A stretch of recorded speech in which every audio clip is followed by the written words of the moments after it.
ចាសួស្តីដូចខ្ញុំបានបញ្ជាក់ពីវីដេអូមុនអញ្ចឹងជាទូទៅសម្រាប់ការប្រើប៉ារ៉ាសេតាមុលទៅលើកុមារយើងប្រើទៅតាមដូសទៅតាមគីឡូរបស់កូនណាហើយពេលវេលាបានន័យថាចន្លោះពេលដែលយើងប្រើ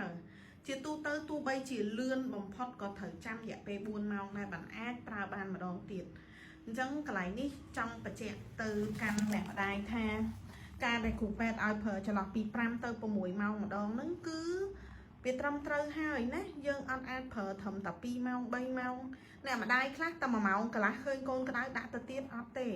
ខ្ញុំចង់បញ្ជាក់ថាមូលហេតុនៃកូនក្តៅខ្លួនគឺវាមានមូលហេតុផ្សេងគ្នាហើយបញ្ហាខ្លះជំងឺខ្លះកូនមិនអាចត្រជាក់ខ្លួនសឹកនៅក្នុងការលេបប៉ារ៉ាឬក៏ប្រើប៉ារ៉ាសេតាមុលត្រឹមតែម្ដង2ដងដំបូងទេអញ្ចឹងហើយសូមអ្នកម្ដាយឬក៏លោកឪពុកបើសិនជាចាប់អារម្មណ៍ថាកូនឡើងកម្ដៅខុសធម្មតាកូនមានសញ្ញាណាមួយមិនប្រក្រតីគួរតែប្រញាប់យកអូនទៅពេទ្យ